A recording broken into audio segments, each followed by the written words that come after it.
नमस्ते विद्यार्थी मित्रों, कक्षा 9वीं हिंदी में व्याकरण में हम पढ़ चुके हैं शब्द और पद। ये ग्रामर का जो चैप्टर है वो कक्षा 10वीं में था। इस साल रिवाइज सिलेबस में ये 10वीं से ये कक्षा 9वीं में रखा गया है। तो वैसे हम सब परिचित तो है ही, हमने ये चैप्टर पहले पढ़ चुके हैं, 4 साल में पहले पढ़ाया था। फिर से एक बार इसे रिवाइज कर लेते हैं और उसके बाद उसकी वर्कशीट के बारे में भी हम चर्चा करेंगे। फिलहाल आज हम ये समझ लेते हैं शब्द किसे कहते हैं, पद किसे कहते हैं, दोनों में अंतर क्या है। ठीक है, उदाहरण के जरिए आज ये समझने की कोशिश करेंगे। तो पहले हम बात करें शब्द की। तो शब्द से पहले हम बात करें कि कक्षा 8वीं में भी हम पढ़ चुके हैं वर्ण विच्छेद, जिसमें हमने देखा कि वर्ण 2 प्रकार के होते हैं, स्वर और व्यंजन। ठीक है, और ये स्वर और व्यंजन मिलकर के एक सार्थक इकाई जो होती है उसे शब्द कहते हैं। इसी उदाहरण के जरिए हमने समझा था कि जैसे क, म और ल, ये तीनों वर्ण, ये तीनों अक्षर जो है वो प्रॉपर ऑर्डर में आए। ठीक है, जैसे कि हमें एक सार्थक उसका ग्रुप हो, मीनिंगफुल ग्रुप हो लेटर्स का, तो वो शब्द बनते हैं। जैसे कमल, तो कमल एक मीनिंगफुल वर्ड है। ठीक है, तो उसे शब्द कहेंगे। लेकिन अगर हम लकम बोले तो लकम का कोई मीनिंग ही नहीं है, तो वो शब्द नहीं है। उसके लिए जरूरी है कि वो सार्थक हो। देखिए, एक से अधिक वर्णों के मेल से बने सार्थक वर्ण समूह शब्द कहलाते हैं। पहली कंडीशन क्या है? एक से अधिक वर्णों से मेल से।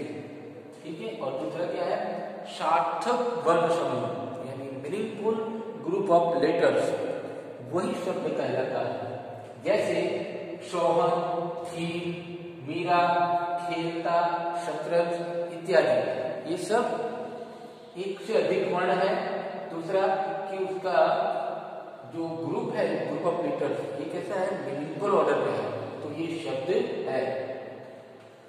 शब्द स्वतंत्र रूप से प्रयुक्त होते हैं, यानी वो इंडिपेंडेंट है। वर्णों का वही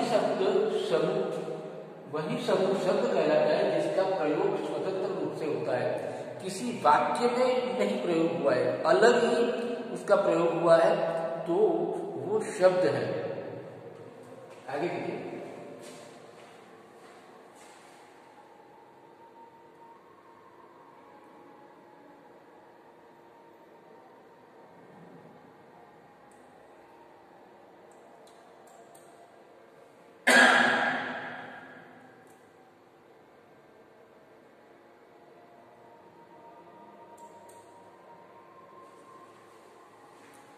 अब हम पद की बात करें तो शब्द तो हमने देख लिया, एक से अधिक वर्णों का सार्थक समूह।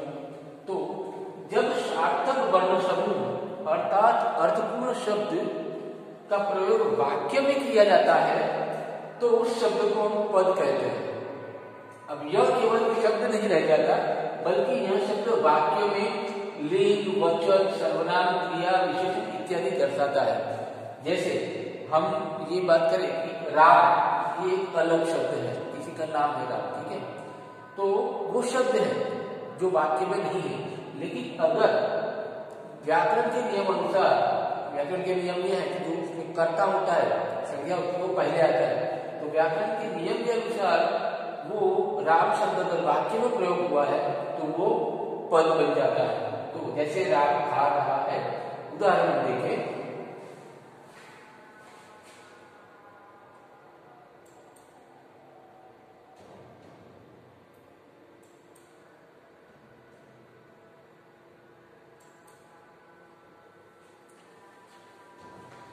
जैसे राम आम खा रहा है, तो शब्द पद कब बन जाता है? जब कोई सार्थक शब्द वाक्य में प्रयुक्त होता है तब से पद कहते हैं, पर जब इसका प्रयोग वाक्य में होता है तो इसका रूप भी बदल जाता है, इसलिए वाक्य में प्रयुक्त होने पर शब्द को पद कहा जाता है। पहले जो होता था एक स्वतंत्र शब्द होता है, उससे कोई नियम नहीं लग रहा है। जैसे कि खाना एक शब्द है, लेकिन यहाँ पर उसका रूप बदल गया है, खा रहा है।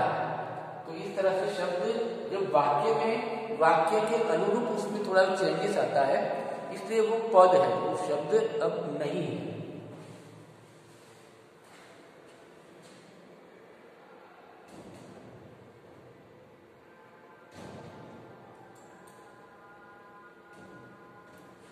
जैसे राम आम खा रहा है, इसमें राम आम खा रहा है, ये सभी पद है।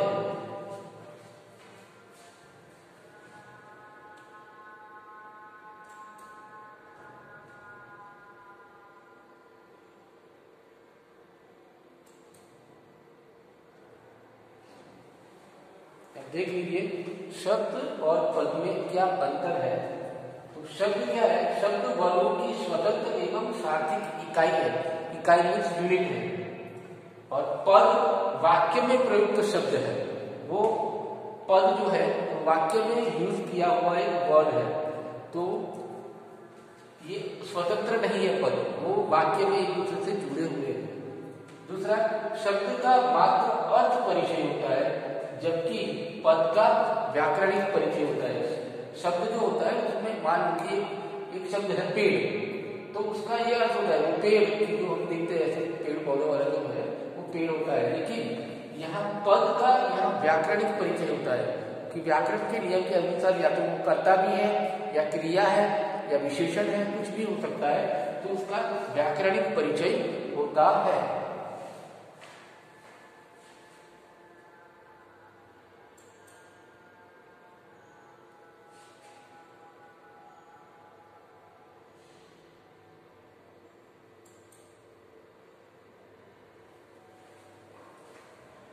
शब्द सार्थक और निरर्थक दोनों होते हैं, लेकिन पद वाक्य में अर्थ का संकेत देते हैं।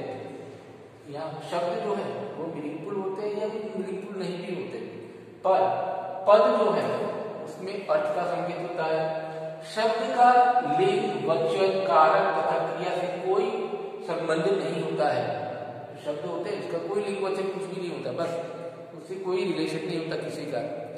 लेकिन पद जो होता है उसका तो लिंग, वचन, कारक तथा क्रिया से संबंधित होता है। जैसे हम देख रहे थे कि राम आम खा रहा है, तो कोई भी एक पद ले लो, चाहे राम या खा रहा है, तो उसका खा रहा है तो किसके साथ संबंध है? राम के साथ। तो इस तरह से एक दूसरे पद में सभी से संबंध होता है। जबकि शब्द क्या है? वो एक अकेला शब्द है, स्वतंत्र तो है, तो इसका किसी से कोई संबंध होता नहीं है।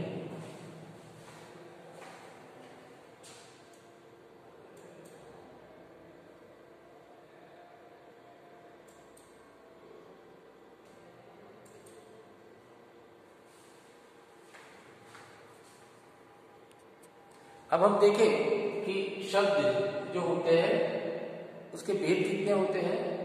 तो शब्द दो प्रकार के होते हैं, विकारी और अविकारी। जिसमें विकारी क्या है और अविकारी क्या है? तो विकारी शब्द वो है जो वाक्य में प्रयोग होने पर उसका रूप बदलता रहता है, वो विकारी शब्द है। और अविकारी शब्द वो है जिसका वाक्य में काल के हिसाब से परिवर्तन होता है या संज्ञा के हिसाब से वाक्य में परिवर्तन होता है। जैसे कि लड़के खेल रहे हैं, तो लड़के खेल रहे थे, तो काल के हिसाब से, टेंस के हिसाब से उसमें चेंजेस आया, ठीक है। और लड़का, लड़के का लड़का भी हो सकता है। तो इस तरह से संज्ञा, सर्वनाम वगैरह में विकार आता है, उसमें लिंग, वचन और काल की वजह से उसमें चेंजेस आते हैं। तो वो शब्द चेंज होने वाले शब्द है, वो सब विकारी शब्द है। और जिसमें चेंज नहीं होता वो अविकारी है। जैसे कि पेड़ के ऊपर कौवा है, तो पेड़ के ऊपर या ऊपर है, वो चाहे उसमें चेंज करें, हम कौवा या कौवे लिखे या है या था लिखे, उसमें लिंग वचन कारक की वजह से, काल की वजह से चेंज करो, लेकिन के ऊपर है, वो ऊपर ये कैसा है? क्रिया संबंध बोधक यहाँ पर ये है शब्द, तो वो उसमें चेंज नहीं आता, तो वो अविकारी है। इसको ज्यादा हम व्याख्या से समझने की कोशिश करेंगे। विकारी जिन शब्दों में प्रयोग अनुसार कुछ परिवर्तन उत्पन्न होता है वे विकारी शब्द कहलाते हैं। जैसे बुढ़ापा, सोना, बुरा, जागना, दौड़ना, तुम, मैं आदि विकारी शब्द है। और इस विकारी शब्दों के इतने भेद हैं: संज्ञा, सर्वनाम, क्रिया विशेषण और क्रिया। ये किस तरह से चेंज होता है? मैंने आपसे बात की, संज्ञा की बात करें उसे विकारी कहा गया है क्योंकि उसका रूप बदलता रहता है। जैसे लड़का खेल रहा है तो अगर उसका हम वचन बदले, एक वचन के बदले बहुवचन करें तो लड़के खेल रहे हैं, तो लड़का का लड़के हो गया। अगर उसका लिंग बदल रहे हैं तो लड़के के बदले लड़की हो गया। तो इस वजह से ये जो लड़का, लड़की, लड़की, ये संज्ञा है उसमें बदलाव आता रहता है, इसलिए ये विकारी शब्द है। दूसरा सर्वनाम, सर्वनाम में भी है। जैसे वह लड़का खेल रहा है, तो अगर उसका हम वचन बदले यानी एक वचन से बहुवचन करें तो लड़के हो गया, वे हो गया। वह लड़का खेल रहा है तो वह की बदले अब बहुवचन है तो वे हो गया। तो इस तरह से सर्वनाम जो होता है उसमें भी परिवर्तन आता है, इसलिए सर्वनाम भी विकारी शब्द है। उसके बाद हम बात करें विशेषण। वह अच्छा लड़का है तो अच्छा विशेषण है। अब अच्छा जो शब्द है वो वाक्य में दूसरे चेंज हो तो उसमें भी परिवर्तन आता है। जैसे एक की बदले ज्यादा लड़के हैं तो वे अच्छे लड़के हैं, अच्छा का अच्छे हो गया। अगर लड़की की बात हो तो वह अच्छी लड़की है, तो वहां अच्छा का रूप बदलता रहता है। इस तरह से विशेषण जो है वो क्या है? विकारी शब्द है। इसी प्रकार से क्रिया, क्रिया में हमने देखा कि लड़का खेल रहा है, अगर वर्तमान काल की बात है तो खेल रहा है। अगर उसमें काल की वजह से अगर हम भूतकाल करें तो लड़का खेल रहा था, या भविष्य काल की बात करें तो लड़के खेल रहे होंगे या खेलेंगे, ये हो गया।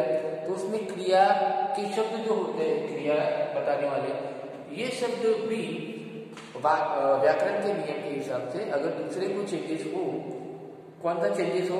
या तो उसका काल, जेंडर या क्रिया, काल, जेंडर और संज्ञा, ठीक है, कर्ता, उसमें चेंज आता है तो चेंज आता है क्रिया में भी। तो इस प्रकार से ये चारों विकारी शब्द हैं। अब हम बात करते हैं अविकारी शब्दों की।